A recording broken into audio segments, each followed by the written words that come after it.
امتداد تونس هي الجزائر، امتداد الجزائر هي المغرب، امتداد الجزائر والمغرب هي موريتانيا، امتداد تونس والجزائر ومصر هي ليبيا، امتداد الجزائر والمغرب هي موريتانيا، امتداد الجزائر والمغرب هي موريتانيا. متابعينا الكرام، كيف ما سمعتم كان هذا تصريح ديال عبد المجيد حشكم الرئيس الدميه ديال حضاره الجزائر. ما عرفتش بالضبط تاريخ اجراء هذا المقابله، لكن لقيت هذا الفيديو منتشر كثيرا في مواقع التواصل الاجتماعي خصوصا في تويتر، فرأيت على انني نعلق عليه. فكما سمعتم متابعينا الكرام، هذا الرئيس الدميه ديال الحضاره يعترف بانه ما كاينش شي حاجه سميتها جمهوريه الياطن والعجاج وغادي تكون في الاقاليم الجنوبيه المغربيه. هذه المساله مستحيله لدرجه على ان نظام حضاره الجزائر حتى هو عارف هذه المساله، حتى هما عارفين بانه من المستحيل على ان المغرب يسمح في الصحراء ديالو او على انه تكون هناك شي جمهوريه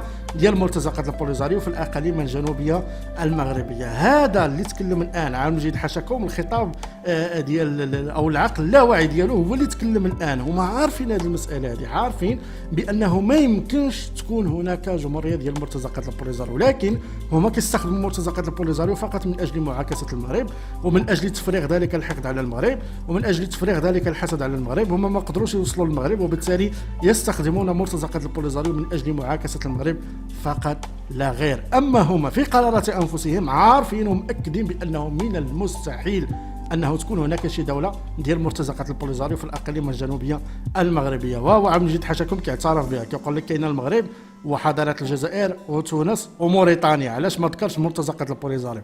علاش ما ذكرش جمهوريه الياطن والعجاج؟ علاش ما ذكرش هذا الشعب ديال مرتزقه البوليزاريو وهذه البروباغندا اللي كيحاول يمارسها نظام حضاره الجزائر منذ عقود؟ لانه عارف، ونظام حضاره الجزائر عارف بانه من المستحيل على انه تكون هناك شي دوله في الاقاليم الجنوبيه المغربيه.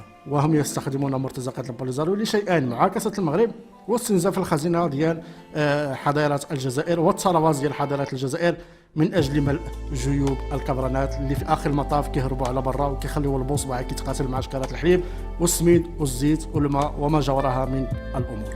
متابعينا الكرام، اراكم في فيديو قادم.